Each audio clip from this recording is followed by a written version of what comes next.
Ladies and gentlemen, we are back live on Kaiju Live. I know we started a new channel over at Square Table Sports, but we are here live today for a special edition with two special guests. World Cup episode number 20. I am excited. How are you guys doing? I'm here with my two main co-hosts, my man Mikey Charms and Butch. How you guys doing today? Yo. Great. Episode 20, ready to rock. And you know I got to bring it in to our very, very special guest, number one of two, soccer enthusiast, professional soccer player himself, Michael Kane. How are you today?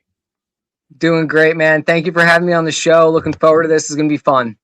No, thank you for being here. You know, we didn't give you a lot of notice, but you came through clutch. And I got to tell you, he was sending so much information in the group chat. My man is prepped, ready to go. More prep than Charms has ever did in his life, not just this show and anything, any sort of aspect. But yeah, I'm excited. This is a great show. We knew this one was going to be a big one. We got NBA Finals. We got the Knicks. My application just got approved, so I am no longer a Nets fan. I am a Knicks fan. It's been going through the process. Thank you, Knicks Nation, for accepting me. I can't do it no more. I can't do it with these bums. What'd you guys think? And we got F1. We got F1. Stop ignoring F1. Yeah, really. We got F1 Monaco. See, I added Monaco on the sidebar there. Big shout out to me. You know, I'm getting more involved. At least you're getting a little involved with this, so it's all right. It's not a bad. Yeah. And I finished my show on Netflix, so F1 is right there. I'm gonna start watching it. I promise. Until a Game of Thrones rewatch, and then you're done for 2 months. I gotta finish Sopranos, then Entourage. Anyway, Sopranos again.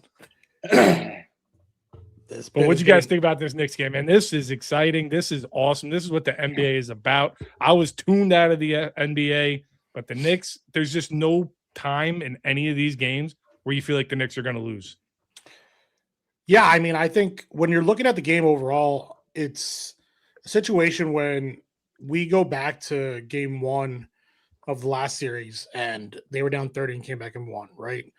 I think that, and we keep talking about how well they're playing as a team and they're playing offense. They're playing defense in order to get to offense. I think that continues here. I don't know about anybody else, but for me, I mean, Wemby looked tired. Like it looked like there was points until the fourth quarter. There was points of the game where it didn't look like I'm not going to say he didn't want to be there because that's a bad way of phrasing it, but I felt like he was very much out of tune in the game at times. Where it's just like got to him. Yeah, I mean, I just think there was just the streaker. Let's not talk about that. I just think like there was times where he could have gotten into different spots, but like you were just like, yo, where's Wemby at? Like for 5-10 minutes. And then all of a sudden, like he came back, but I feel like at that point it was just too late. Right. He had a very SGA game. 6 for 21, 26 points, relied on the free throw line, 12 for 13. But you're right. It felt like Cat outplayed him in this game. It felt like Wemby just, he's obviously the future of the NBA. He's the big star. It's hard to say he had a bad game when he had 26 points, but he was not that killer factor that he was in the Thunder series. When he takes over a game, it's really hard to win. But it's crazy to think with all this star power on this team, when it came down to 2 minutes and it was a tie game, 1 or 2 point game, you knew Brunson was going to be the guy that takes over and wins this game. You have Wemby out there, you got Brunson out there, you got Cat, Bridges, Fox, if you want to count him a star. You got Stephen Castle. You got all these future NBA greats, and you knew Brunson was going to be the one to take this game over. And it's crazy because you're not even nervous anymore as a Knicks fan. As a diehard Knicks fan myself, I wasn't even nervous. I knew Brunson's going to take this game over. This is what's going to happen. It was predetermined. It was like when I used to watch the Nets. Like you knew Durant was going to do that. Now you knew Brunson's going to do it. He's arguably the best player in the NBA right now. And I don't see how you can dispute it, really. I just think a couple things as I was watching the game. First, when Brunson had that little knee injury, whatever, he went off the court. Mm-hmm. Obviously, Knicks fans and sports fans are pooping their huggies because they want this to be a series. Like it's concerning. But yeah, the rest of the Knicks team just went about their business. You had Alvarado coming off the bench, McBride coming off the bench, and sustained some really good minutes. To me, like I have the Knicks in 7. I just think they are mentally, physically, emotionally ready for this moment. You got a head coach in Mike Brown who's been coaching over 30 years in the NBA, over 20 years as a head coach. He doesn't have a single NBA championship as a head coach. He has a couple as an assistant. And he's had nothing but stars. Yeah. This man's just as hungry as Knicks Nation is. I mean, I'm not a Knicks fan. I cheer for them, but I don't really have a team. But when you're just watching it, they just look like they're built for this moment. Nothing's phasing them. And like one of you said, I mean, up until the last 2 minutes, it's an equal game. We're about tied. And Brunson, I think he shoot like 10 for 31 or something. Well, when it comes push to shove, Brunson's your guy, and he's getting to his spot, and he's making the shot. 13 points in the fourth quarter alone. Yeah, 30. So you can talk about Wemby as much as you want as maybe the best player, but I agree with Chris. Like right now, like Brunson's your clutch guy. When you need a basket, he's gonna make it. And it's not like the Spurs were playing bad defense on him.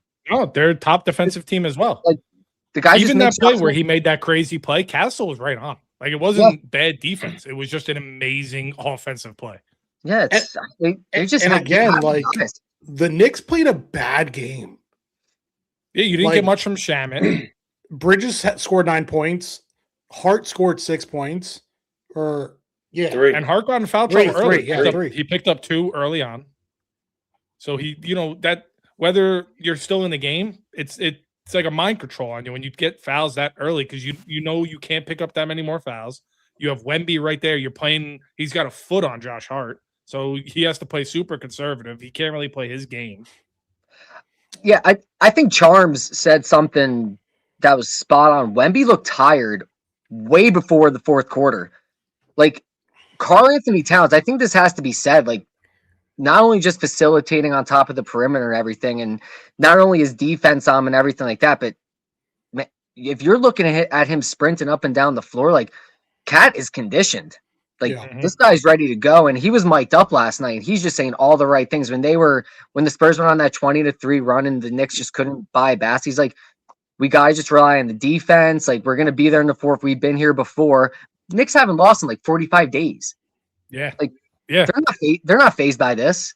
So I think Cat deserves a lot of credit because a lot of that attention is on Brunson, which he deserves 100%. But thought Cat really stepped it up last night. I'm going to go on the opposite here too. I don't mean to cut you off, Chris, Butch. I think that De'Aaron Fox, what are you doing?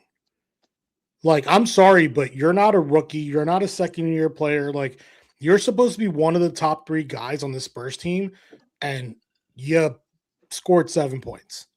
Like, even with Wemby scoring, he had a double-double, 26 and 12, which is great. But I think that it's one of those where give the guy some help. Give him something. You know what I mean? Like, they don't, and I talked about this when we were speaking about this last week. They don't have a deep enough bench for their stars not to be there. And when Fox is scoring 7 points, you don't have anybody off the bench to cover the points that he normally scores. The Knicks are he's not the Kings one that they got. Yeah. They have so much depth that you're just like, yo, like they can play 9 guys efficiently. And a guy like Bridges scores only 9 points. It doesn't matter. Somebody's going to pick up the slack somewhere. Right. Exactly. Like, you can have the best player in Wemby. You can have him.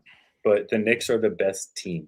They're the overall team. If somebody's down, another person's going to pick up the team. And, I mean, Wemby can only do so much. And he can only carry that load on his back so long before his back's going to break. And, I mean, the Knicks get rocking and you're an MSG. Sorry. One player is not going to help you be a whole team. And that's what the Knicks are. They're team ball. And I said it last week. The Knicks being good and in the finals is good for the NBA again. It's the best. 100%. It's the best. There's nothing better than the Knicks being good. And here's a little tidbit of why it's so great. Like this is over here at X. This is in San Antonio Arena. Look at this. This is after the game. Look at Talk about travel. I mean, we've talked about their fans traveling to every arena. Like, how do you let this happen? Like this isn't them going to Philly. No, right. Right. This is crazy. All these people got on a plane and I took over the arena. It wasn't a Spirit plane, so it wasn't cheap to get there. Right. Like, yeah, exactly. To get there. And I know Butch had mentioned this about the last series. If you give the Knicks home court advantage, which is what they have right now, Butch said in 7. I truly think that if they win the next game, they're sweeping them. If the Spurs win, it's Knicks in 6. But I don't think it ever gets back to San Antonio in 7. I truly don't. And a sweep would be great because then we don't have to deal with that madness stuff. I mean, I think right, on the game 6. I truly think that if they win game 2, it never goes back to San Antonio. No, because then it's clear that the Knicks are the better team, and now you're having home court advantage too. And it comes down to like you guys said. I want to tap into you guys saying Wemby was tired. You know, they played long series. They played the team that won it all last year. You know, they were abusing Wemby. You have Lou Dort, who's not, I don't know if you want to call him dirty, but every chance he got, he was hitting Wemby. Every single chance he got. Well, the Knicks were sitting at home on the couch watching because they were swept everyone. No, they didn't have to go these 6-7 games. And to your point, Karl-Anthony Towns, his whole thing is, he's soft. He can't do that. He went right at Wemby. He went right at him. He saw the mission and he went right at him. And if anybody outplayed him. Game 1, I know we're going to wrap this up here in a second, but if anybody's ever played any kind of basketball growing up, people always say, hey, you had somebody tall go through their chest. And Karl-Anthony Towns proved that in the finals. Mm-hmm. And if he stays exactly if he stays doing what he has been doing, again, I think it's going to be tough. Wemby's the one thing that we talked about the OKC series and this is that it's a bunch of floppers. Mm-hmm. Both of them are flopping. Well, guess what? Karl-Anthony Towns doesn't give a crap about flopping. He's going to go through your chest and he's going to try to score, period. He doesn't flop, but he does hit the pavement every time he goes to the hole. It is funny. He falls like that. I see that Kevin Hart when he made fun of Shaq. Yeah. All the time. But you got to give him credit because he's answering the criticism. He's not staying outside. He's not trying to keep him out, hit threes, and going. And what is it? Game 2 is that's the Knicks are plus 6.5 going into game 2. But and anyone like you said, going into someone's chest and just it's not even just Cat. Like you can put Anunoby on him to rough him up a little bit. You can put Mitchell Robinson. Like all these guys just want to win. Like there's no I with anyone. Like they just want to win. They don't care how it's done. Josh Hart's a great example. He's what do you have? Someone said he's had 6 points. Like how many key steals did he have last night? Just getting the loose ball. 14 rebounds, 15 rebounds. All these things matter when you're playing. The Spurs are a very good team. They're young, they're hungry, but do they have that it factor? Last night showed me not yet. Long series, but like Mike said, my Knicks in 7, if the Knicks win game 2, might be much shorter than that. So we'll see. And you keep putting you could argue and sit there and say, they put Wemby on the line 13 times, but that means Wemby got bodied 13 times. Yeah. And he's not the biggest guy. He may be tall, but he's got no meat in his bones. He keeps taking that abuse in game 2, game 3, game 4. He's going to be dogged. He's going to be done. Mm-hmm. He's going to be tired. So continue to foul him. Beat the crap out of him. By game 3, he's going to break. He's done. Yeah. Before we move on to your guys' favorite segment, everyone's favorite segment, I want to tap into what Mr. Kane just said, which was a great point. The Knicks' defensive rotations has been phenomenal. Like if Towns comes out and gets caught on a pick, Hart's right there banging with Wemby, or Anunoby's there hitting Wemby. No one's letting him get comfortable, get set, and then it starts messing things up. It's in the back of your head every single time you come off a screen. I was a center. Everyone that's watching this that was a center, when you set a screen and someone keeps hitting you in the back of the leg every time you set that screen, it's in the back of your head now. When you roll, you're going to get hit. And it sucks having to think about that. Put that message from Wander up. Is Wander here? Oh, put it up. Put it up. Man, Wander. You know what he said. Put it up. You know what he said. Wander, how are you? How is everything? Welcome We're back now, Wander. baby. Now we're back. We went over to Square Table Sports. We haven't been doing live shows. But it's good to be back. What's up, Wander? How you doing? Moving on, F1. Yeah, hold on, I messed up here. All right, F1 Monaco. I watched the last race. See you, Kane. He'll be back. After World Cup. All right, you guys take it over. F1 Monaco. What do we got? What are we looking at? We got sites. We got yachts. I mean, it's the cream of the crop of races, but it's also like the worst race of the year. I don't care what anybody says. We're not going to touch on this a lot. It's by far the worst race of the year. It's the slowest race. It's the least amount of takeovers in a race. It's the glitz and the glamour of money, if you want to be honest with you. There's 3 practices over the course of the next 2 days, qualifying on Saturday as well, and then the race on Sunday. Let me ask you guys something. Why was there a gap, like a couple weeks between the race that just happened and the one before that, the Miami one and the Canada? There seemed to be like a big gap between those, and now it's like back-to-back weeks. Is there a reason? What is it? It's just usually a week in between. I mean, they have their breaks, but it's usually just a week in between. You get a race weekend, you get off, and then you get another weekend. Race weekend. There's a lot of times where, and you just said it, it's like 2 weekends back to back. Then there's a 2-week break, or they'll do it where it's like a 1-week break and then, next race, so on and so forth. But I mean, I think nothing changes, right? I think me and Butch have talked about this in length. This isn't a race that you can qualifying will decide the race, period. End of story. I think that when you're looking at who's going to qualify and who's going to do well, this is Charles Leclerc's home race. That will never change. It's Leclerc. Yes, Leclerc. Thank you. It will never change. And I think that he won it last year for the first time. First Monacan, I don't even know how to pronounce it, but first person from Monaco to win it in over like a decade or something like that. He is plus 195. He is the favorite. Yeah, I mean, I think we're not going to lie. We're not going to sugarcoat this, but let's be honest. It's going to be a situation where it's up to Mercedes to win it or not. Plain and simple. We talked about it last time. We had a bunch of posts on it this week. It's Kimi's race, and we'll see what happens. Kimi has to drive over George Russell, and they both have the car. George Russell historically doesn't do great here. So I think if I'm looking at the future, and I know Butch is going to touch on this in a second, and he's coming off a DNF. Correct. And a DNF for the car, not for his driving too. But my top 3 that's going to pull and everything like that, I look at it and it's going to be straight up. It's going to be Kimi. I think it's going to be Charles. And I think it's going to be Max. I think it's going to be the return of Max. I think Max does very well when it comes to Thank you, good sir. When it comes to qualifying and it just being about him. And this race, we know it. If you don't take over on turn 1 in the first lap, that's it. Game's over. Right, Butch? Yep. I mean, the race is, I hate to say it, but the race is pretty much decided in qualifying. I mean, it's you got 19 corners, you got minimal straight lines. They knock the power unit down so you can't get full speed out of the straight lines. So this kind of does favor. I mean, I'll go a little bit on the other side of it. I think this actually favors Ferrari. They have more of that power through the chassis. They're better at cornering. Mercedes is a little loose in the corners. They have that straightaway speed. Well, this isn't a race where straightaway speed is there. I would love to see Lewis come back and win. I would love to see a Lewis, Max, Kimi or Leclerc finish. Yeah.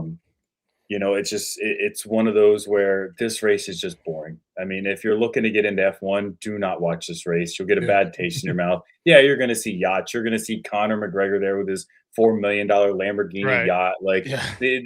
These people pay to put their yacht there. You got the nice mountainside, the track's cutting through there, but you get 3 passes a race. They force them to pit just to make it exciting. If you have to force drivers to pit to make a race exciting, let's stop doing it. F1 is a money-driven sport. We know all of the people over there have the money.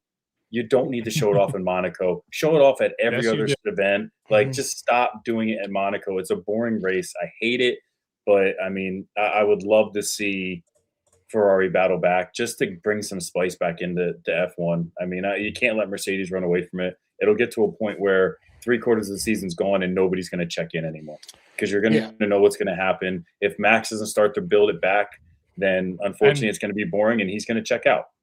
And he has no shot on this. His car has no shot on this track. No, it does. I mean, he doesn't. That card doesn't have the power in the straight lines. But yeah, that's what kills them. Ford does have is they have power in the corners, which is what this race is. And again, if Kimi and George Russell with their car, they don't have the power in the corners, it could be an opportunity for Ferrari, Racing Bulls, even Red Bulls to just get around them. So it's going to be interesting. I mean, I would love to see the Mercedes dominance stop, but it's just a one race thing. It may stop for this race, but once it's more straight, it's over. Yeah, we do have breaking news with F1. Las Vegas Grand Prix has been extended through 2037. I think this is huge. People talk about it all the time that the U.S. has 3 races. There's a reason why they have 3 races. And I don't think that's ever going to change. I think Vegas sees the impact of it, and they're going to continue making money off of it. And it's going to keep on getting better and better. So just to wrap up the segment, it's great. Las Vegas continues. Miami got extended too during that race week. And the heart of Texas, in Austin, when they have that race is primo race weekend. Hardworking people that are going there. It's not so much glitz and glamour because not many people are going to Austin for that point. So yeah, I think this is, we'll call it chalk for this segment for F1, but I think that nothing changes. Whoever wins qualifying will win the race, period. Outright winning. Two words. How about my Mazda 2012 doing that? Really well. Pretty good. On this course? Pretty good. Yeah. 2 words. 2 words for you right here, right? 2 words. Betting right here. If you want to win money, here's famous 2 words. Chuck Norris nephew, Lando Norris for the dub. Outright plus 750. Every time. Is it a winner? It's a winner. Not this race. If you're betting Charles Leclerc plus 195, Kimi plus 430, that's the money bet right there. He's unstoppable plus 430. Yep. Lewis Hamilton plus 430, George Russell plus 500, Chuck Norris plus 750, Oscar Pastrami plus 1200, Verstappen plus 1200, and who cares about any of the other guys? That's the money right there. I agree with Butch. Max plus 1200 is great money right there. I already declared him out, so. Anyway, this car can't handle it. You're going to go Pastrami or Chuck Norris on this one? No, I'm going Verstappen. Now, before we get to our main course, take it away. We got one more addition. Ladies and gentlemen, children of all ages. One time, let's welcome Michael Donnelly. Yes, sir. Mike, how you doing today? I'm happy to be here. I'm so excited for the World Cup. It's getting close. One time every 4 years, us soccer fans are in the limelight in the United States. No one cares any other time but us, so it feels good. Now, we brought Mike here for the F1 Monaco segment, but he was a little late, so we're just going to let him do the soccer one. So moving into the World Cup, I know we got the USA. They play tomorrow. Germany, a test run, whatever you want to call it. What do you guys got? Mike, what are you thinking about this USA team? Honestly, I was worried that we were going to crash out, get 1 point, not even escape the group, which would be utterly embarrassing in this expanded World Cup edition. But then we played a game last week against Senegal. We won 3-2. We've looked better than we have in quite some time because it has not been good. There's still a lot of concerns. I'm sure we're going to get into it, but right now I'm feeling pretty good with what we've got, at least with the starting 11. Depth, some roster pieces that Poach selected. We can definitely argue about that a lot. And depth is going to be important if we make it out of the group in this World Cup because it's an extended World Cup. There's more games. So everyone's going to be important, but I'm feeling great. Looking forward to tomorrow. Seeing the game against Germany. Hopefully they give us more reasons to feel hopeful and excited about this young group that's really supposed to be our golden generation, and it's got to be now. Kane. Yeah, just piggybacking off of what Mike said. It's one stage at a time. I'm looking just right at the group stage right now, and it is mandatory 100% that we get out. Better, it should be top 2. Okay. Don't really want to get that one of those third place bids there. Just because you're probably going to face a powerhouse, and you really don't want that in the round of 32. Rather see that in the round of 16 or the quarters, which I think the quarters is our ceiling. I think if we play our best, we are healthy, maybe get a little lucky, I think the quarters are our ceiling. But in order to do that, I think you have to get one or two out of the group. If you don't do that, we're right back to 1990, where we finished in last place, and that just can't happen. So, you're going against Paraguay in the first game, and I think a lot of people are overlooking that, but I think Paraguay that's a team that has nothing to lose. No one really expects them to get out of the group stages. They've seen our team a bunch of times. We played them in friendlies numerous years. Proximity-wise, they're not crazy far away. They're physical. It's not going to be crazy easy. We're weak defensively. That's what I was going to ask. I wanted to ask you guys. You look at the Team USA, right? And obviously, soccer's not our big sport. We don't even call it what the rest of the world calls it. Now we're going into the World Cup. You look at some of the strengths, some of the weaknesses. What are the strengths of this team? How can this USA team outperform how they've previously performed? How can we get out of this stigmata kind of we're not good at soccer, we're trash? What are some of those strengths of this team, and what are some of the weaknesses of this team? Well, I think for starters, we're more talented than we've ever been. We've got more players exposed to the world game than we've ever had, more players playing in Europe for big time clubs than we've ever had. So they should not be going in there being afraid. Now, should we expect to win the World Cup? No.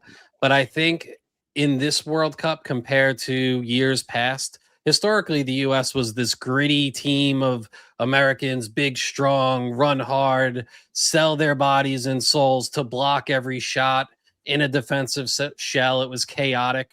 We had Tony Miola and people like that just having to stand on their heads. And this edition of the U.S. men's national team, I do expect them to be more on the front foot in a lot of games than they have in World Cups past. They showed a little of that last World Cup. We're just going to pretend Copa America didn't happen. But I think we're just a more talented group. And I'll let Kaner and Mike talk a little bit about the strengths and weaknesses, but plenty to talk about there. Yeah, I think that, and we were talking about this before we logged on, but defense is going to be the Achilles heel of this team, regardless of how we want to dice it and cut it. The talent for sure is up front, and I think that we can all agree with that. A lot of those players are playing some of their best soccer, and it's doing it at the right time. I'm going to say this, and a lot of people are going to be upset by me saying it, but Tim Ream shouldn't be the captain of this team. That's number one. In my opinion, he shouldn't even have made this roster. He's by far – there's better people, and I understand we have injuries on the defense that could be taking that spot, but he is 38, and 2, he's playing for FC Charlotte and not playing very well for FC Charlotte, which I find that to be a huge red flag. When you're not playing at the top of your game for the MLS, there's an issue there. And I think that Pochettino could have just not named him captain and could have gave it to a number of other people. And you wouldn't have to explain why you don't start the guy or not play him as much. Because I think that he's going to be a liability at some point. It's just a matter of when. And let's just hope that our offense balances it. But I think what the biggest thing that will happen if he's not playing to the top of his ability is transition goals.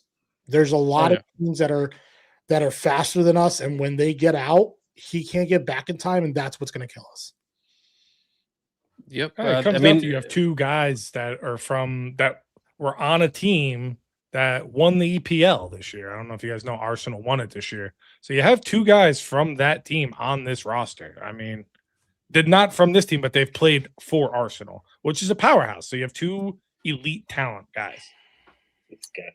I mean, I do think we're trying to protect Ream as much as possible, and that's why you've got speedsters like Freeman playing next to him that Dest. hopefully, yeah, I mean, Dest is going to be more of a wing back role, so he's going to be a little bit higher up the field, but it's Jedi that's going to be next. No, Jedi is also the other wing back, right?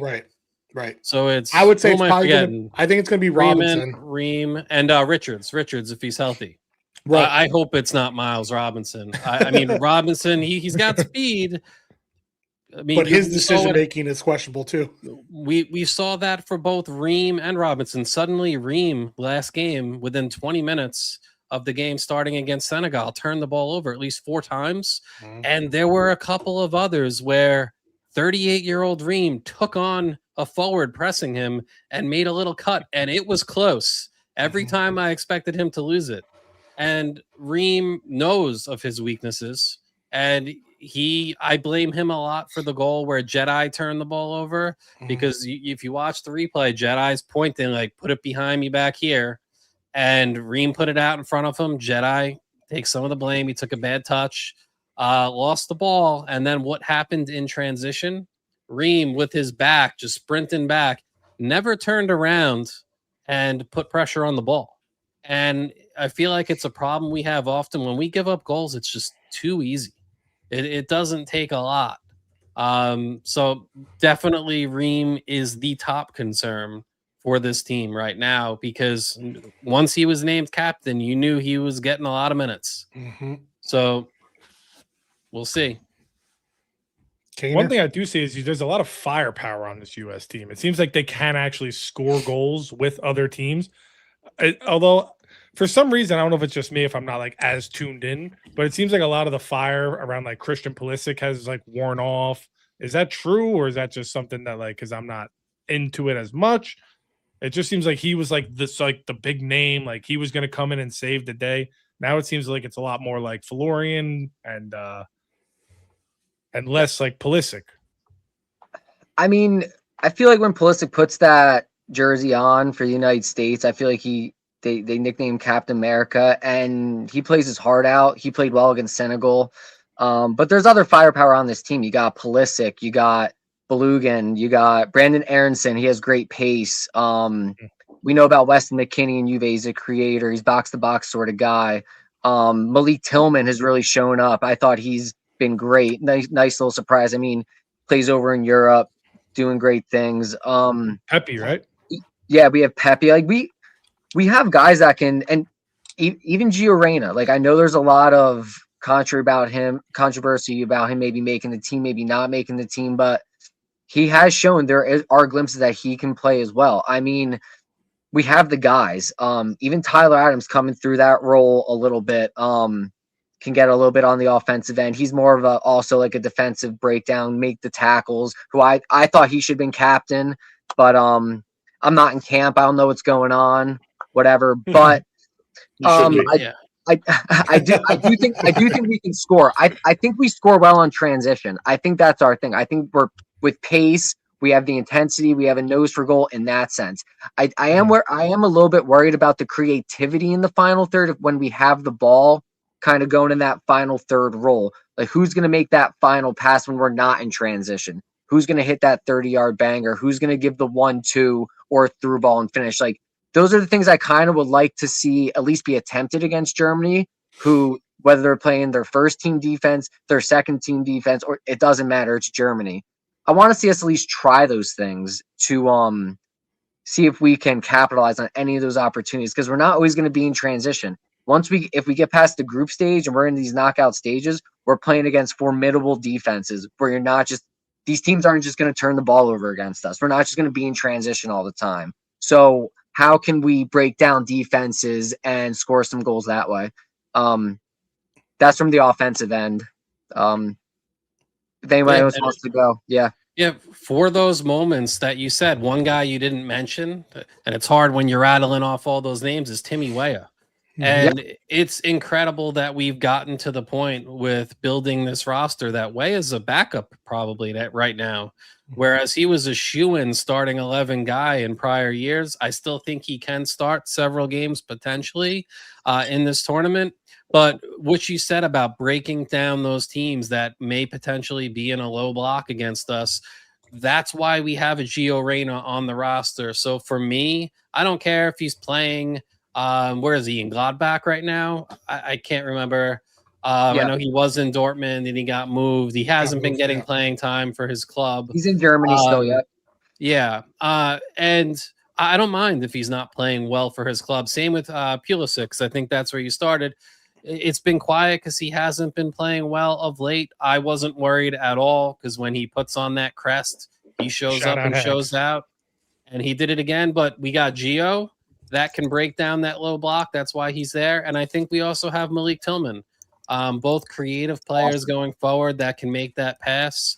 And we're going to count on them. We really are, because Paraguay, which Kaner mentioned earlier, I wanted to get back to that. If you look at CONMEBOL, it's filled with really, really gigantic teams that can all win the World Cup, whether you're talking Argentina, Colombia, Uruguay, Brazil.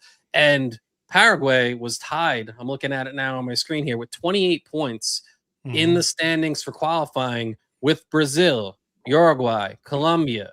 And it took the tiebreaker of goal differential for some of those teams to qualify ahead of them. So Paraguay is not a pushover at all. They had the least goals given up.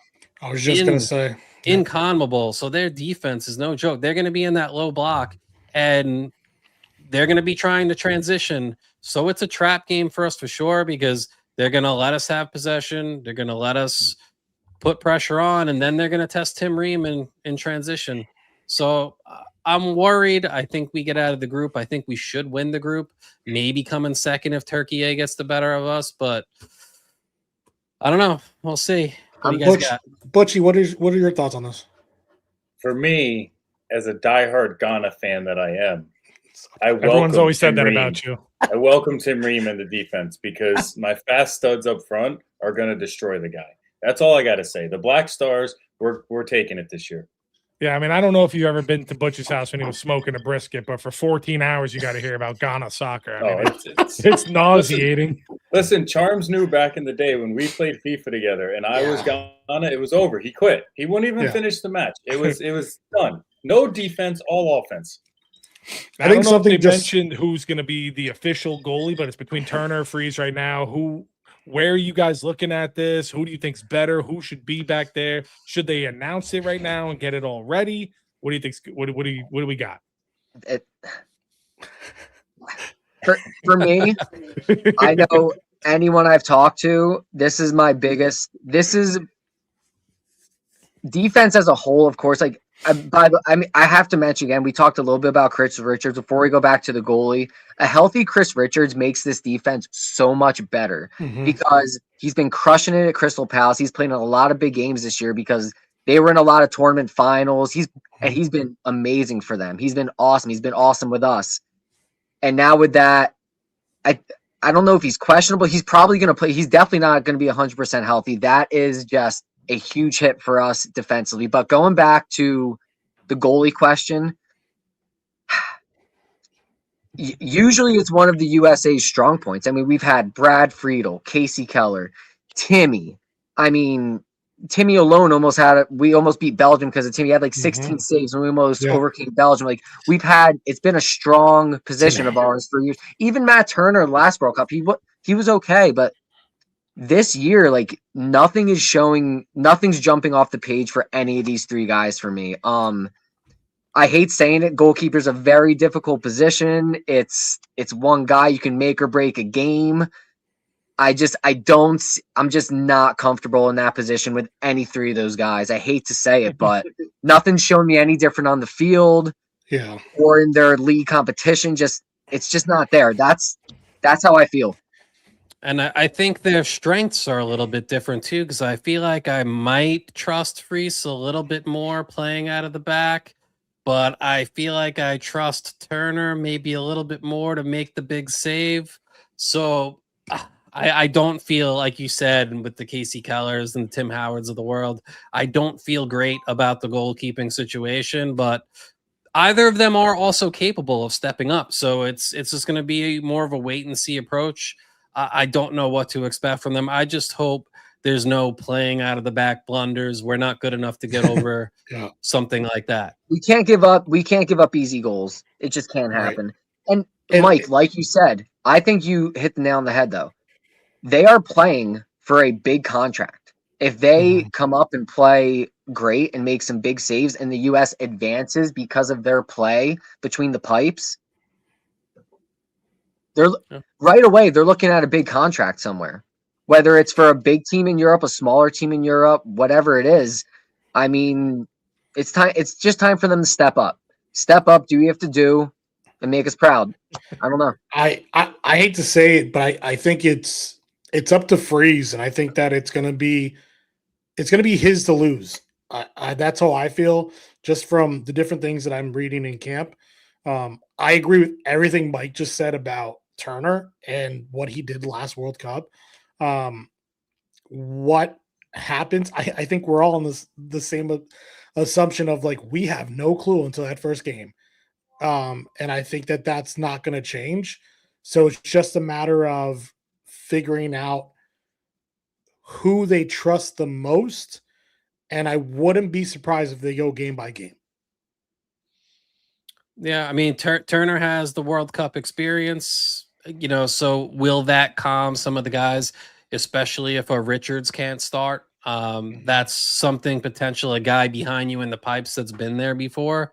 But so Richards we're hanging on a thread there with his health, but the other guy that's a linchpin for this team that if he goes down with the roster construction, I feel like I don't know what we're going to do is, oh my goodness, his name. Tyler Adams. Tyler Adams. Like, what are we going to do if Tyler Adams goes down? We didn't bring Tessman. We didn't bring Aiden Morris. We didn't bring Musa. I think leaving out Tessman was a bad decision. I mean, we can argue Luna too. I'm going to argue Luna as well. Leaving out Tessman. Luna over Zendejas is an easy choice for me. I know Zendejas has played well for club, and he scored a lot of goals, yada yada. But whenever he's put on the U.S. men's national team jersey, he just doesn't look like he fits in. He doesn't look like he has it. He looks small. He looks slow. He was gifted a breakaway, basically. I don't want to credit him for creating the turnover. It was just a bad defensive error. Left the ball out for him. He's running in on his own.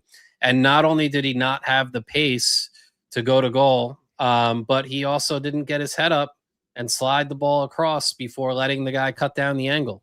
And if you get a chance like that in a World Cup, you have to make something happen with it. You don't get gifted breakaways like that at this level. So it would be an easy Diego Luna for me. And not only just for that, but the fact that we have very few U.S. men's national team players right now that I feel like bring that old school grit that we used to be known for. And Diego Luna was that guy. He doesn't care if he's bloody or hurting. He's going 110 miles an hour and he's fighting for every ball. So I think we're going to miss that spark plug that you could have brought off the bench to change just the tempo of the game. And I think that Pooch definitely messed that up where he could have had that off the bench to not have to worry about like, oh, we need pace. Okay, let's bring him in and just change the way that we're playing the game. Yeah, I mean, when you look at it, if a Tyler Adams goes down, I'm looking at our midfield. Like, what do we do? It's scary. I don't want 31-year-old Christian Roldan, who in his prime didn't belong anywhere near this team. Right. I don't think he should be on either. Yeah, absolutely. Berhalter, He's young. I'm trying not to pile on. I like his mentality. That's about all I like. I don't think he's athletically gifted enough, we'll say, to compete with the best players in the world when it comes to pace, skill, all of that, physicality even. But I like his mentality and his set pieces. So I can almost justify him being there. Like where playing a low block team, we need a goal. He can play in some set pieces, fine. But a lot of roster construction issues here that just really hurt. Because I feel like we can bring a Tim Weah back to outside back. Did we need a Max Arfston? Who, yes, he can do some fancy dribbles and play in a cross, great, but he can't defend, and he's a defender. Like, so you got to be able to do is a problem. The main thing of your job first, and I just don't think he's got it. So, and again, I think you're right. I think they're putting a lot of trust in Tyler Adams, and God forbid, knock on wood, he gets hurt. What do? You drop Weston back? Like what midfield do you drop back to take that? And like obviously you're going to end up changing your formation, but now you're going to play in a formation that you haven't played in over a year and a half. So what is your next option? This game's a week from tomorrow, right? I just have his schedule up. That was group schedule. Just the glue. Their first game is Paraguay, so at least they're supposed to be big favorites against Paraguay. So maybe, can you try to figure some stuff out again in that game? Or is that something where it should be like you shouldn't have to be trying to fine-tune things at this point? No, there's no gimme games. And like I said, Paraguay gave up only 10 goals in CONMEBOL play against like the Brazils and Uruguays of the world. We can't play around. They're no joke. We have to find a way to score. There's no playing around that game. Everyone has to be dialed in. We can't experiment. Your best 11 plays game one. I think Australia is the weakest of the group, in my opinion. I was just going to say that. Butch, what were you going to say? I know you were going to comment here. No, I said call up Lindsey Horan for the midfield if we need it. I don't want her. I don't even want her starting for the women's national team. Oh, here we go. You got to win your first two games. You don't want to leave that last game up to Turkey. Turkey has some ballers. Like, I know they got Goulet on Real Madrid. They got Yaldez on Juventus. They got some guys that can play. You do not want to be in any type of questionable situation going into the next stage when you have Turkey last. Don't want to do it. Cannot happen. You want to already be in a position where you're advanced before that game. Now, and I think the group stage goes through this month, so this is going to be the show for the rest of this month, minimum. Yep. I think it's to your point too. Like you don't want to come out of this group second. You need to win the group, or else you're going to have a tough time trying to come out of the quarterfinals. Not quarterfinals. Sorry, the first round of the bracket. 32. Yeah. I don't know if we win one or two. I really think Turkey's a good team. I don't want to look past them at all. I don't want to look past anyone. Like Mike said, every game you got to be ready to go, dialed in. Like try and get a W, get a result. But one or two, I'm fine. You just can't get third. I just really feel that way. Yeah, Turkey's good. Turkey's really good. I truly think that if you come in first, you get Algeria maybe. You know what I mean? Which if we get first, there's a good chance it's Canada or Bosnia Herzegovina. Okay. If I'm, yeah. Don't make me pronounce countries. I'm going to sound like a dumb American. But if you come in second, you have the possibility of playing Egypt, which could be an L. In my opinion. So, I mean, that's Mo Salah in his final World Cup right there. So exactly. Yeah. Mo Salah, legend. Now, who are the big heavyweights? He has no idea who that is. No, I do.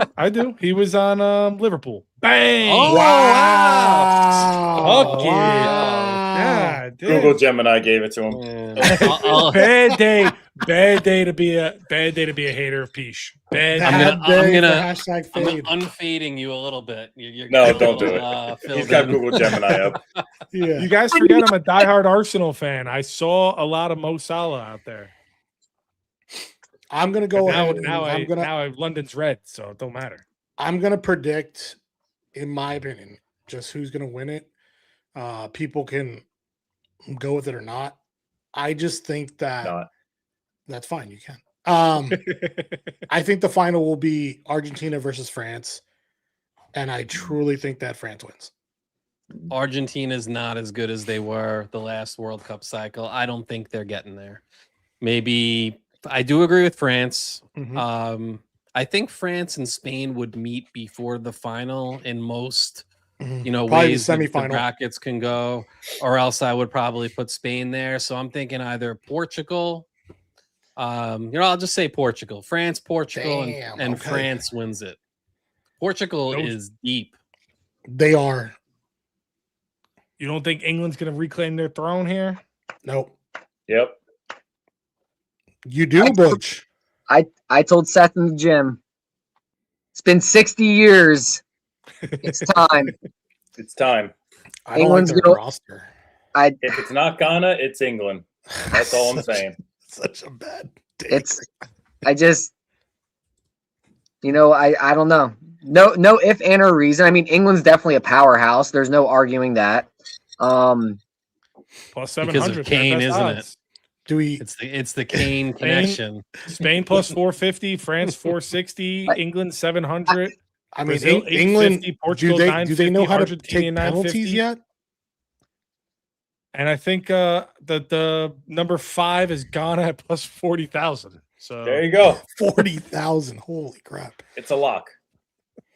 That's my question. Can they take PKs? Because that's what killed them last time, right? Every Coast plus 15,000. Chris Ivory. They don't make it to PKs. They don't need to take them. He had to bring in Chris Ivy. Chris, plus 6,000. Chris, I did want to bring up something really quick. Of course, go ahead. Because I don't know if people are aware of the new VAR rules for the World Cup, which are huge. My boy Bardo sources, Book of Knowledge. We were talking earlier, and I was aware of 2 of them, but I was not aware of the 3rd, and it's huge. So VAR is now going to be looked at for corner kicks, which is huge for a team that's like a U.S. team. We've been hating on Tin Ream a little bit, but in a situation like that, we get a corner, last minute he comes up, maybe gets a goal, like little things like that for teams that really kind of can score on these set pieces and have a better chance at that than maybe breaking down defense. Absolutely huge for them. Another rule is you can review the second yellow card. Okay, so in terms of moving forward in a game or the next stage, huge. Can't, especially for the U.S. Like we talked about that. These are big things that matter, and it's not just for us; it's for other teams as well. And the one that I didn't know about, Mike, maybe you did. I just wasn't really looking into it that much. Is subs need to be off the field, or let's say the pitch, okay, in 10 seconds. And we know MLS rules. Yeah. So I mean, and if you don't do that, you play down a man for a minute, which it's the same thing with the injury too. Mm-hmm. I was gonna say, how are they treating flopping? So I mean, stricter on it. No, it'll be interesting to see how they enforce it, though. Will they? Is it like a deterrent where it's just like we're gonna put the fear of death in them? So that they don't do it, or is it going to happen? Is it going to happen to good teams or selectively against bad teams? I'm very curious to see if, like, would they send a star like Lamine Yamal off the field for a minute when he flops down, like in a bit, like the 90th minute? Like, I wonder, because that's when teams are wasting time in the key moments at the end of games trying to kill off the clock. And Mbappe coming off a knee injury. If he falls down, are they going to let him lay there? Or I think also just to that point, let's look at the last World Cup. We were getting stoppage times of 10 plus minutes. Will they continue that? Who knows? I don't know. Well, we have another show before our first official game, but we do have a tune-up tomorrow against Germany. What do you want to see from the tune-up real quick? No injuries. Unless it's a guy that I want an injury replacement for anyway. Even I feel like a terrible person saying it, but it's so true. If someone like expendable, like tweaked an ankle, like they're okay, they could still pick up their kid and play in the yard and shit, but they can't play. And we bring in Musa or someone or Tessman, great. Or maybe they take that injury out on their kid. I'm gonna knock on wood though. Just no injuries, and hopefully just give us a little bit, like a few moments of spark that give us hope for the World Cup, and that we can play and perform against some of the top teams. Just a couple moments. We don't got to win the game. I don't care if we lose 3-0. Just show me some moments, and get out healthy. I would like to see some good moments off set pieces. That's the one thing I would love to see in this game. Germany is going to be very well defensively, and I just want to see us, when we have a set piece, do we have an opportunity? I'm not saying they have to score a goal. Did we get to the point where we had an opportunity to possibly score a goal? I think that if we can show that, and we can show that transitionally from offense to defense, if they can just slow down their offense, I think that will show huge strides going into the World Cup. Yeah, no, I agree. I mostly no injuries, no one get hurt. We need everyone. When you look at key players, I think it's everyone. So no one get hurt. I would like to see our goalies be tested. I would like to see Freeze in one half and Turner in the other half, and just put them in different situations. Corner kicks, set pieces, see if they can make the easy save, see if they can make the tough save, the communication, playing with their feet. I want to see a definite starter in net. I'm looking at that because I imagine Germany, whether they play their guys or not, it's going to bring the noise either way because they're so talented. They're deep. So that, and like I mentioned earlier, just kind of, if we do have the ball in possession against an organized German defense, where's our creativity coming from? Just besides crosses and everything, are we going to make some runs through the middle, give and goes, maybe a little chip all over the top? Just be creative and try different things. Now's the time to do it. Like Mike said, I don't care if we win 3-0. I don't care if we lose 3-0. It means nothing. Come out healthy, give us something to look forward to, and let's freaking get after it. It's the World Cup. It's here. I remember talking about this 4 years ago, and like, too bad I can't afford to do anything about it. But I'll probably be sitting right here. But I'm fine with that. Like, It's here. We were talking about this 4 years ago, and it's finally here, and it's just really exciting. Whether you're a soccer fan, a sports fan, or just a casual person just watching, get involved. Butch, what are your final thoughts? I was actually working out with Kane, it rubbed off on me. I was actually I want to see who wins in goal. I want to see who gets a hot hand, whether it's Freeze in the first half, whether it's Turner in the second half. I want to see who gets a hot hand and rides that into the World Cup. Get some confidence, build something. And obviously I want everybody to stay healthy, but I do want to see some sparks. I mean, I don't watch soccer often. I mean, I'll be honest, I watch the Red Bulls. I watch, the women's team, national team. I want to see the men's national team show me something. Like, I've watched Argentina. I've watched, France with Benabe. And when they're on the attack, I get excited. When USA is on the attack, I don't. And I need that. I need that to come back as a amateur soccer fan. I want to dive into US soccer, but they don't give me anything to pull me in. Show me something to make me believe for this World Cup. You need that USA men's hockey. Yes, I need surge. That's what I need. That Herb Brooks speech, that spark. I need something to pull me in, or else I'm gonna be Ghana. I'm over it. The game is 9 p.m. next Friday. Maybe we do a watch party. For the World Cup, give me one Landon Donovan goal versus Algeria moment. Hell yeah. And regardless of what happens, I still remember where I was, how it felt. I was drunk, beer all over me, crying. I still watch the reaction videos from the bars. Yeah. Yeah, that's a good video. Yeah. Yeah. Just give me one moment like that in the World Cup. And I'm out of here at this point. For everyone watching, I highly recommend the HBO Max documentary, US Against the World. It's a great tuner for the World Cup. Get you, especially if you're not a big US men's soccer fan, you get to know the players. You see a lot of cool stuff. You learn a lot about the game and what they go through. I think if you watch that, you'll feel like you have so much more to root for by the time the first game kicks off.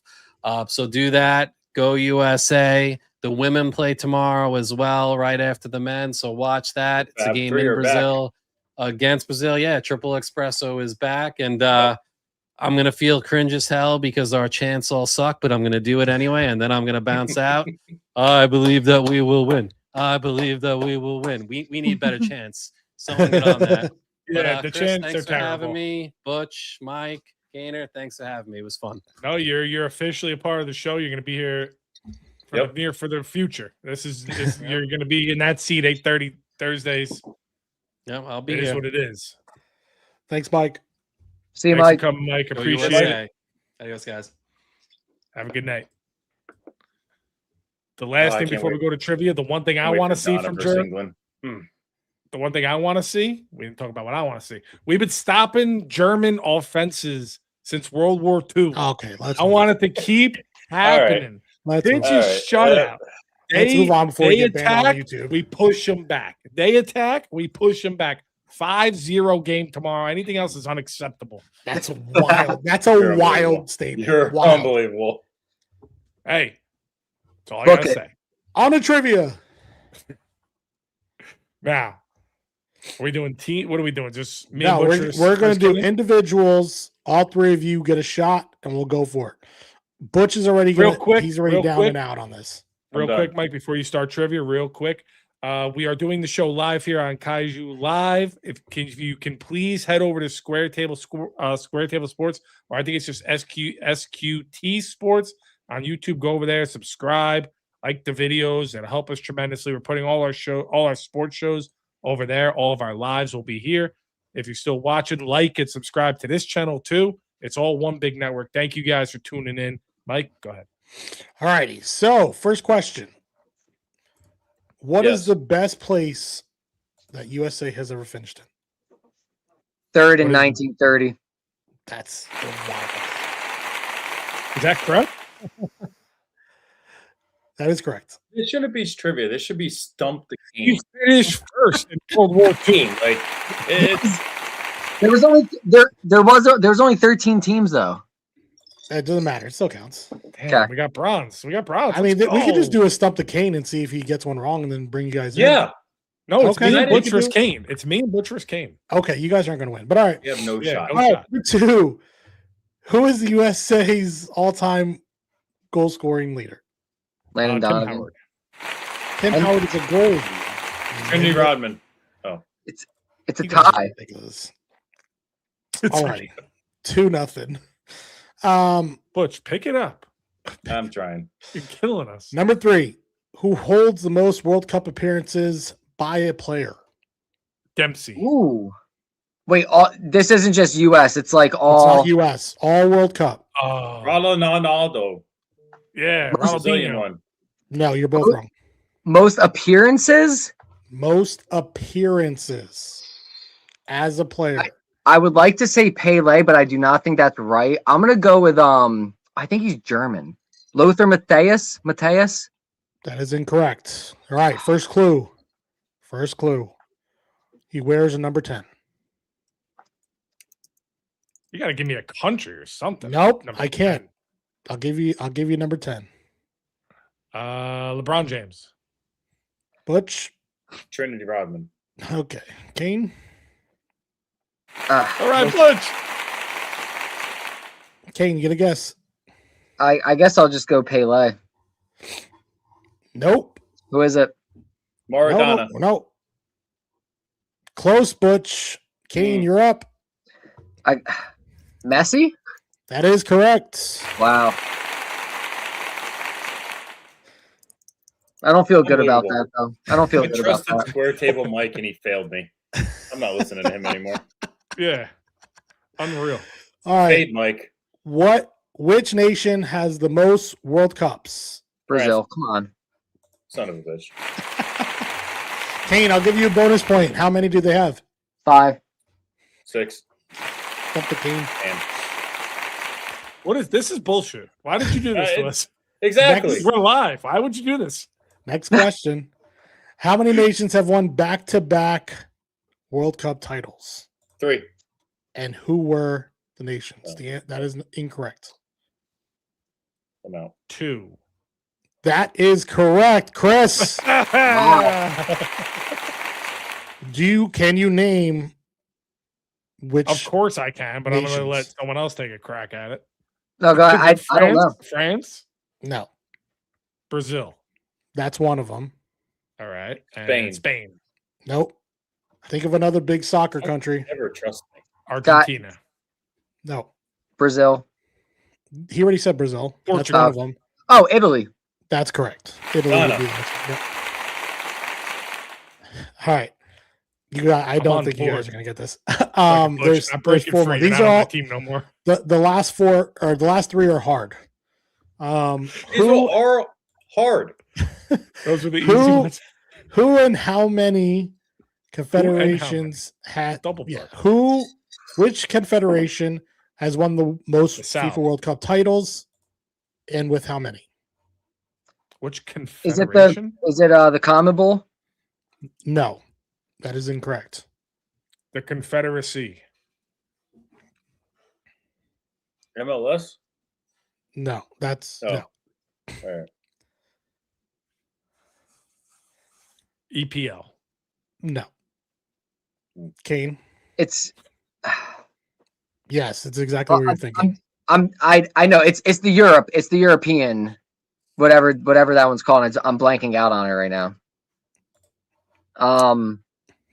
Can I give you the number? You can give me the number. I'll accept the number. I'm thinking right now. This is tough.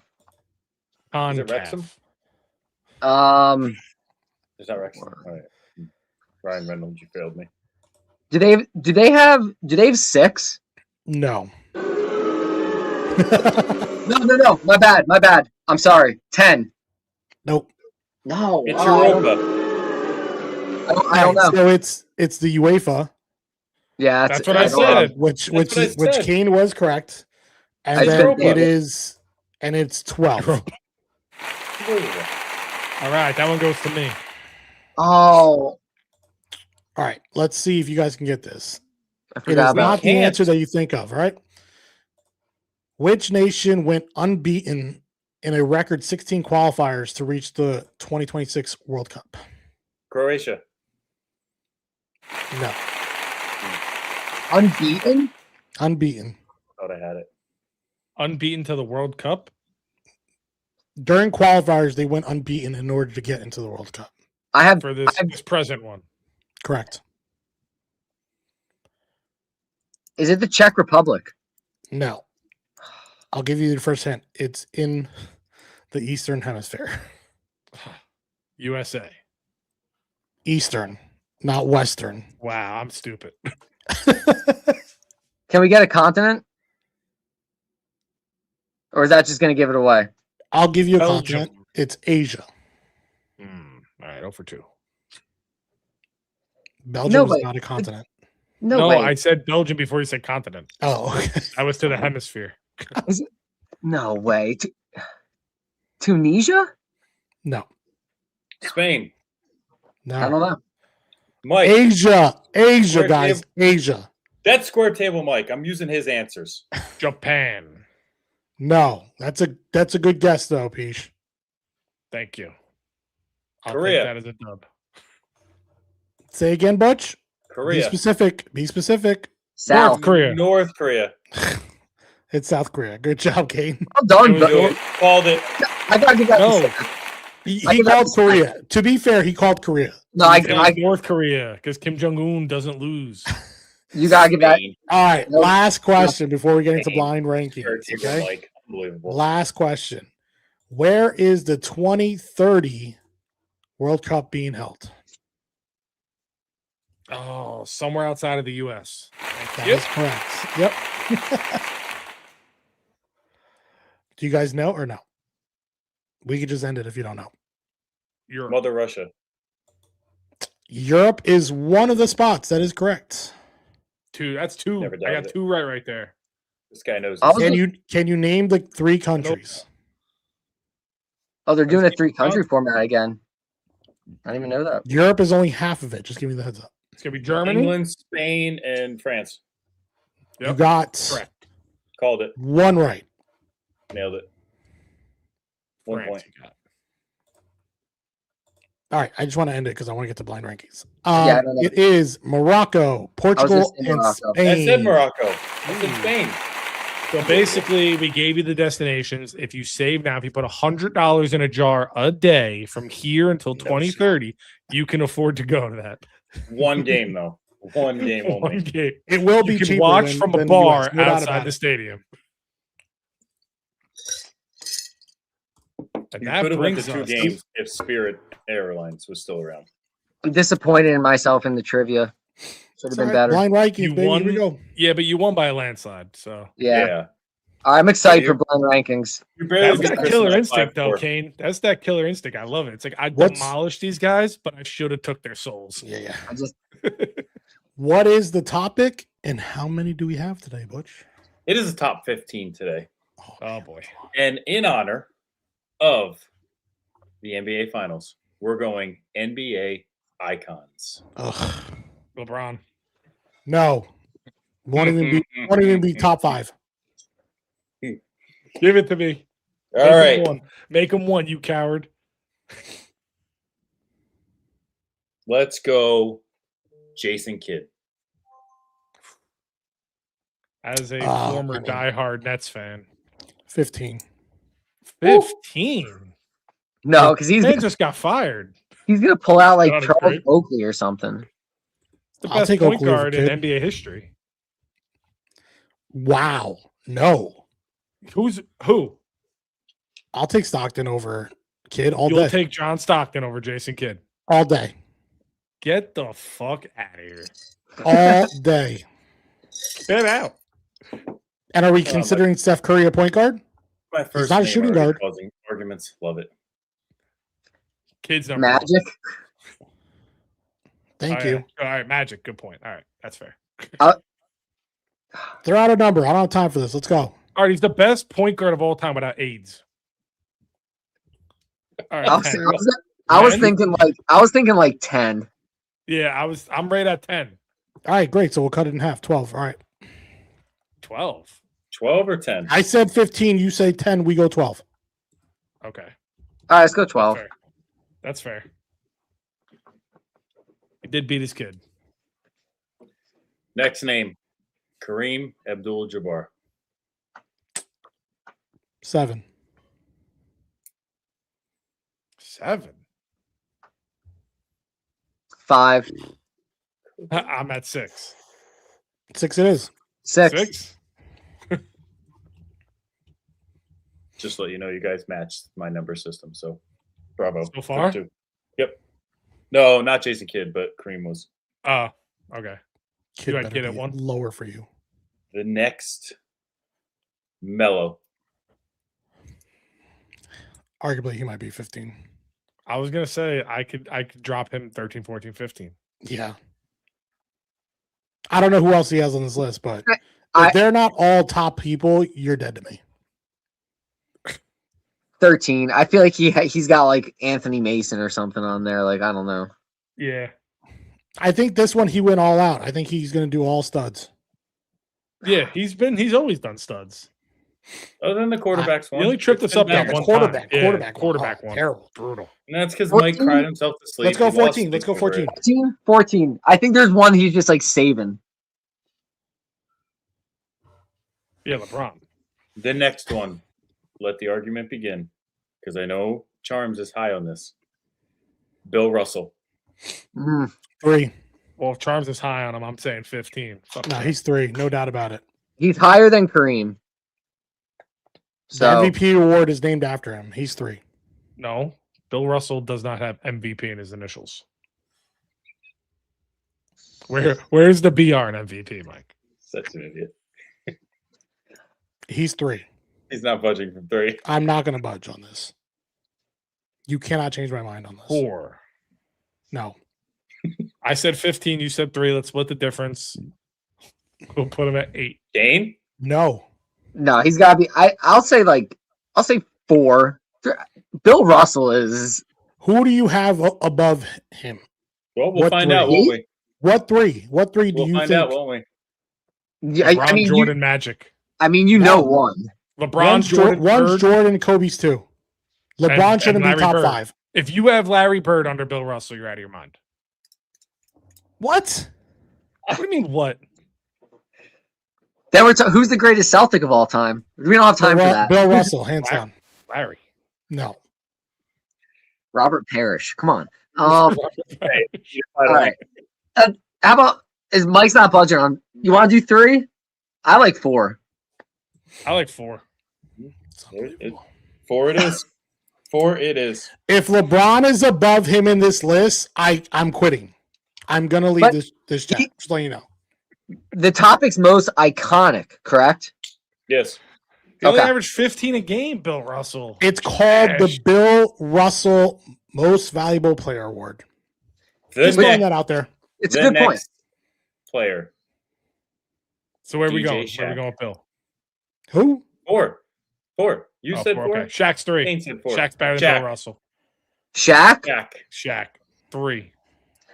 5. Damn, Seth came to play. Wow. 5. Wow. Prime Shaq is the best player. God, I love Shaq. That's fine. I'll go 3. Wow. Are we going? Whoa. He just didn't want to give me Shaq at 3. I didn't want to give you Shaq at 3, but I agree with him at 3. But he knows that bumps Bird out, so he was willing to compromise. Not only Bird, somebody else. No, LeBron's 1. No, you're not going to win that debate with me ever. All right, so Shaq is 3. Yeah. J.R. Smith. Do it. My guy. Whew. The next.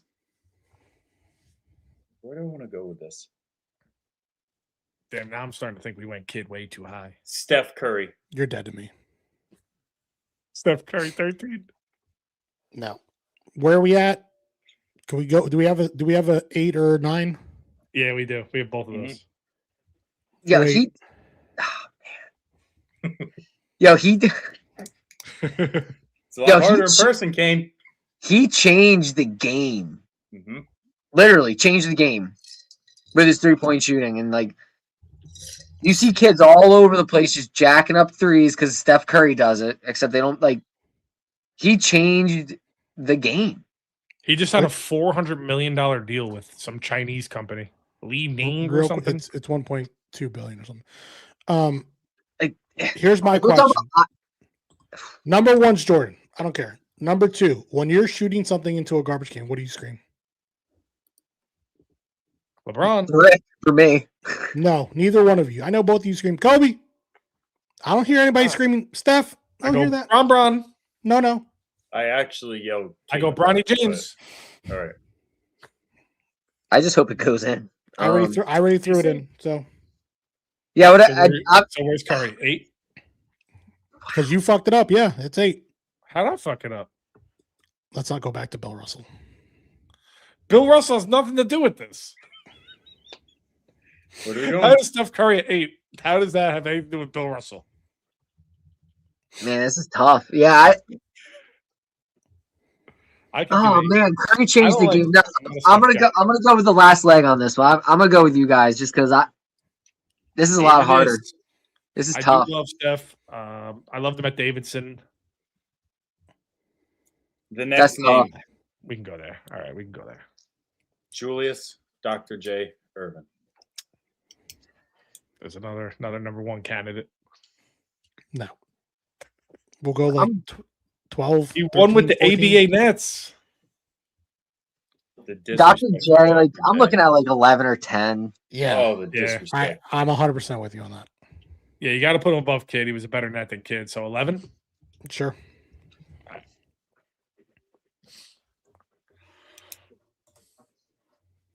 Well, here we go, Chris. Larry Bird. 5. 15. 15. Just say you're racist, Mike. Just say you hate white people. It would be so much easier. 15. Just say you don't like us. What did he do that's iconic? I'll wait. What do you mean? What did he do that's iconic? What did he do? He battled with Magic. How many rings does he have? Oh, we want to talk about rings. Now you want to talk about rings. Check and see how many Bill Russell has. He didn't win his rings. How many does Bill Russell have? He didn't win his rings playing against all white guys. How many does Bill Russell have? He was playing during You're not going to win this II. argument. You're not going to win this playing argument. during World War II. You want to talk about rings? Larry Bird played how many in does Bill actual Russell have? NBA. You're not going to win this argument. He played against other Hall of Famers. Bill Russell played against my grandpa. First of all, Larry Bird had a stacked team, and he wasn't even the best one on his team. Oh, my God. Oh, we're going to do this. Oh, I'll do it all day. Who's better? Stop. Oh, Bird's better than Bill Russell. No doubt about it. No. How many video games Bill Russell got? Wait, no. That really matters? How many video games? That really matters? You're talking about video games right now? Bill Russell played against 6'5" white guys coming back from World War II. That was his competition. Guys with severe PTSD. I would put Russell above Bird. I agree with you there. But Larry Bird wasn't the best player on his team? He's just trying to hurt me. He's trying to hurt me. Who's better on his team? I'd prefer Robert Parrish. Kevin McHale. You'd prefer Robert Parrish to what? Hurt a guy? Hey. You killed Kane. Way to go. He's dead. You also won Coach of the Year. Oh, we're talking about coaching now? He's just an all-around. Coaching? He's arguably the worst. He's arguably one of the worst GMs ever. Was Bill Russell on the Dream Team? Does that matter? Yeah. Because you just told me that John Stockton, not on the Dream Team, was not better than Jason Kidd. Yeah, because that was different then. No. Sorry. I mean, if we're talking about iconic, Curry's probably above Bird. Thank you. I love Larry Bird.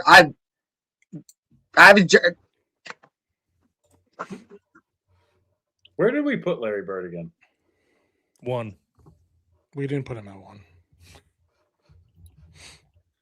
What was his actual number? But I don't know if he's. He's awesome. We had him at like 7. I don't know. Jordan versus Bird on Nintendo was one of the best basketball games of all time. All right, 7 it is. Why are we?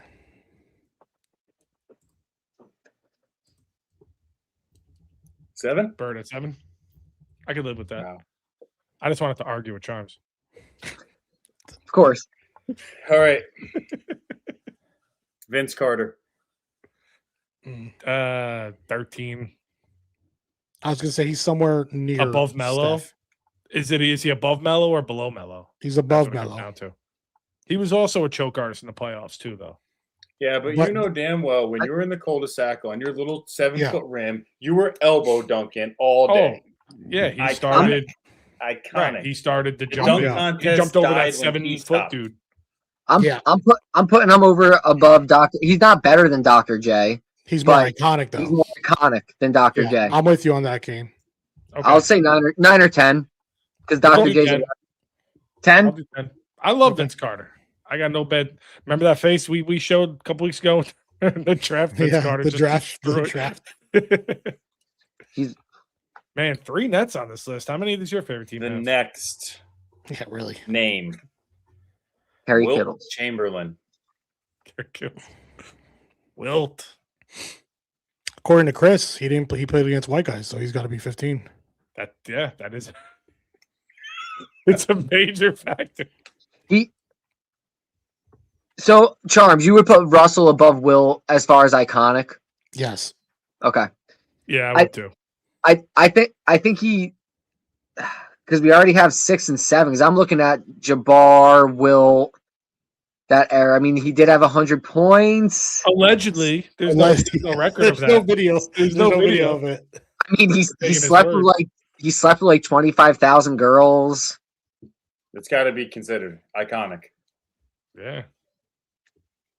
Or he's just the biggest liar. I mean, he's got to either be at 5. He's got to be at 5 or 9, right? I could do 5. When you think iconic, you think Wilt. I mean, yeah, I would agree. He has that picture with the 100. Yeah, we still have 1 through 3, right? Or we have 1 and 2. 1 and 2. We got 1, 2, 9, 13, 15. So I would say have to find a 15. I'm gonna, in my opinion, I say 9 just in case Magic is on this list. Yeah, we're saving 1 or 2 for LeBron, 9 for Magic. I was gonna say 5 for Magic. That's where I'm at. Wilt at 5. We 9. just went Wilt. Wilt at 9. Oh, so you want to do Wilt at 9? I'm honestly fine with Wilt at 9, actually. Okay, we could do Wilt at 9. Yeah. That's the Wilt at 9. Let's get this out of the way. So everybody, this isn't going to be an argument. Jordan. Number 1. All right, let's move on. Yep. Hold on. No, it's 2 versus 1. It's 2 versus 1. You're not going to win that argument. Majority. He wasn't even the best player on his team. The next name. Moving on. Allen, the answer, Iverson. Damn, that's a tough one. 13. Comfortable. You're a fucking joke. What do we have in that?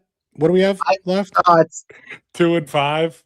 2, 13, 5, 15. 13, 15. You got to make tough decisions. God. You got to make tough decisions here. Oh, I'm doing AI at 13 at the hopes that we get Cookie's 5 and crumbling. 2 with Cookie is crumbling. And I'll say I think at the end of the day, LeBron is higher than AI. We could all hate on it, LeBron, and we all do. He's higher on this list than AI. Unfortunately, I kind of agree with that. Unfortunately, God, putting AI at 13 is just so painful. It's the problem. Oh, man, fucking Mel. I told you guys Melo at 15. Hate you guys. Why? What difference does it make at that point? At that point, it doesn't make a difference. Melo should have been 15. God. All right, 13. I think we have to go 13. Unfortunately, yeah, we have to. We have to. Oh man, that hurts.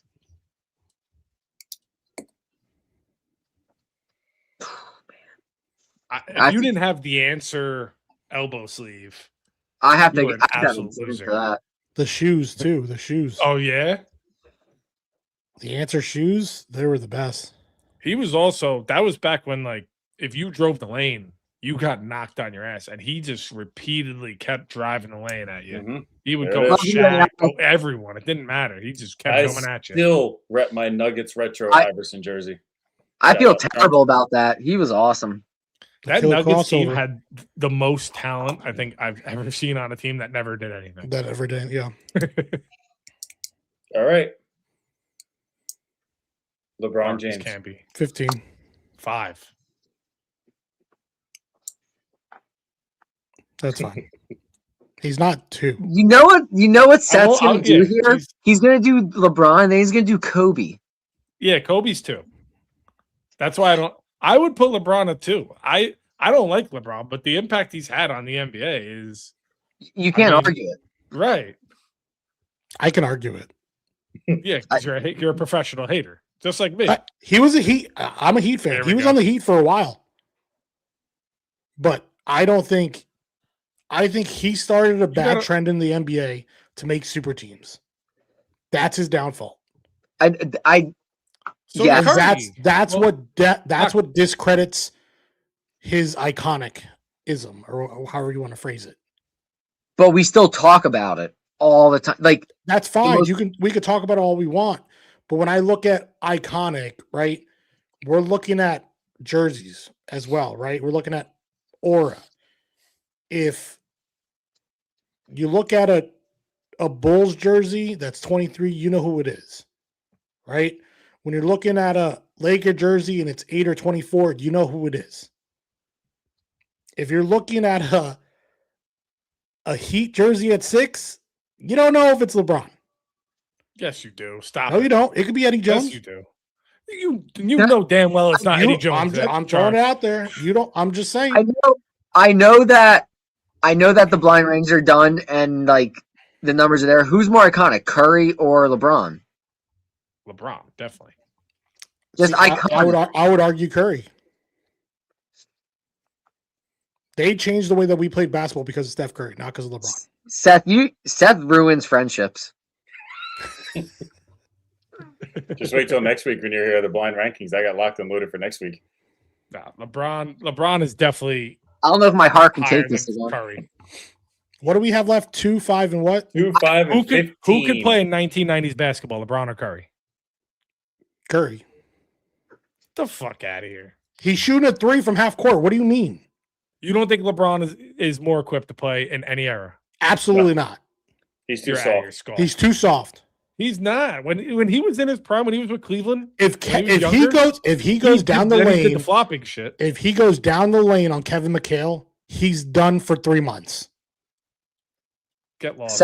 He's not. Rodman meets him at the rim, and Rodman's destroying him. 100%. No, LeBron's destroying Rodman. You guys are professional haters. You guys hate LeBron. I don't like LeBron either. But you're being insane. I'm with Seth. You're sick because I know it's gonna happen.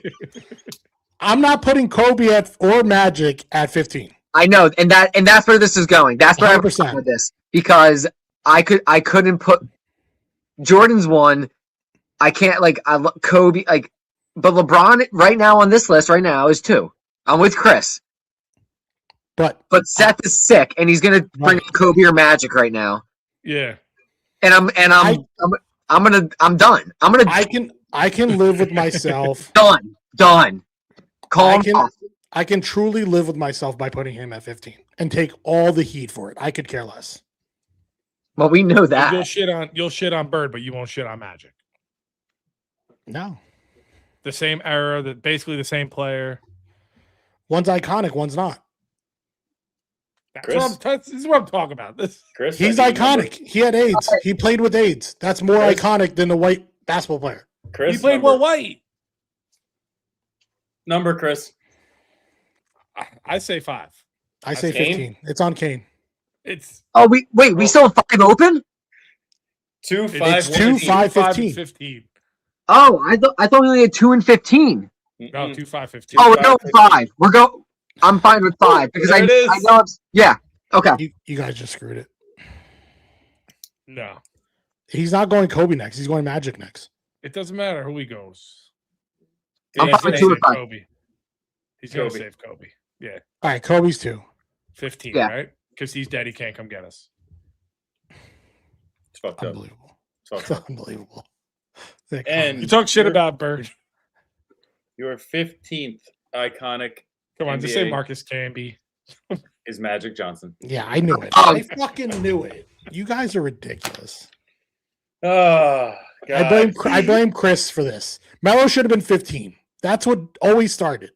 And LeBron should have been 14. Melo's 14. Yes. That's not a huge. We didn't put Melo at 8. Look at this list. LeBron should all be at 14. Hall of Famers. Whatever. It's all Hall of Famers. There's no bad players on this list. Just saying. Would you like to hear the usual honorable mentions? Yes, please. Of course. Karl Malone. Dominic Wilkinson. Karl Malone's 15. 15 all day. Dominic Wilkinson. Dominique Wilkins. Again, 14. Jason Williams. Which one? White or black? The one that killed his driver with a shotgun? White. I mean, he probably would have been lower when you're looking at everybody in this list. Right now, he's not. Yeah, no, I love Jason Williams, but that's Tracy. That's a stretch. McGrady. Oh, let's look at the score real quick. Hold on. I was just looking it up, actually. They're down 2-1. Texas Tech is down 2-1. Jason Williams' daughter is on Texas Tech Red Raiders. They are in the College World Series for softball, and they are in a best of 3. They are down 1-0, and in the game they are down 2-1. So better step it up. And then the final 3 was Reggie Miller,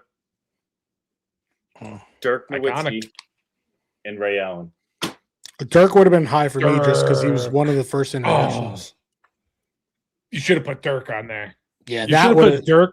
Dirk would have been a great first one. Yeah, that would have been a tough one to put. Yeah. Yep. Because he has the best playoff run of all time. Yep. Not only that, but first international one to do it. Like really do it. You know what I mean? Mm-hmm. It's okay because I got the blind rankings next week already locked and loaded. This guy. I'm not worried. I'm looking at this list. It's not bad for me. Like it's all good players. Like he doesn't throw in bad ones, so you don't. At the end of the day, you don't feel too guilty. Yeah. I mean, J.R. Smith was a close honorable mention. He's my guy, but group parlay. You got birthdays, Butch? No. We had birthdays last week, so yeah. Right group to the parlay. My parlay tomorrow. San Diego Mets are visiting San Diego Padres. Padres are minus 126 money line. That's my pick. You're taking them money line? Padres money line minus 126. Okay. Butchie? I am doing the Fighting Phils and the White Sox over 8.5 runs. I think Schwarber gets a swinging. Alrighty. I have Toronto. Wait, what was it? The Phillies? Phillies over 8.5. I have it up already. All right. Go ahead. Oh, okay. Scroll up. You missed it. Keep going. Right there. Right there. Yeah. And you might as well stay there. Stay right there because I have I have Baltimore and Toronto. I have under 8. That's at plus 100. Mm-hmm. And Kane? I have the Yankees minus 1.5 against Boston. At plus 146. Look at that. Look at that. So that parlay, San Diego Padres money line minus 126. Damn. Chicago White Sox and Phillies over 8.5 minus 105. Orioles and Blue Jays plus 100. Yankees minus 1.5 plus 146. Home against Boston. That 4-leg parlay is going to put it at plus 1622 at $5 a person. $324.59. You gotta want it. You gotta want it. Then you parlay that with Ghana plus what was it, 60,000? 40,000 or something. It's over. And that is a show, boys. We will be here live on this channel next Thursday. Kane, thank you for being here. Thank you for being a part of the show. You're going to continue to be a part of the show. You Especially are through the now World Cup. last leg parlay. Yep. Thank you for having me. Appreciate it. It was fun. Good time. Again, we are live here on Kaiju Live TV. Like and subscribe to this page if you haven't already. Then head over to our sports page, SQT Sports, over at YouTube. Last Leg Parlays on X. Last Leg Parlays on TikTok. Last Leg Parlays on Instagram. Give us a follow. Go over there. Like the page. Subscribe. See you guys next week. Peace. And as always, stay tuned for more content from Kaiju Live.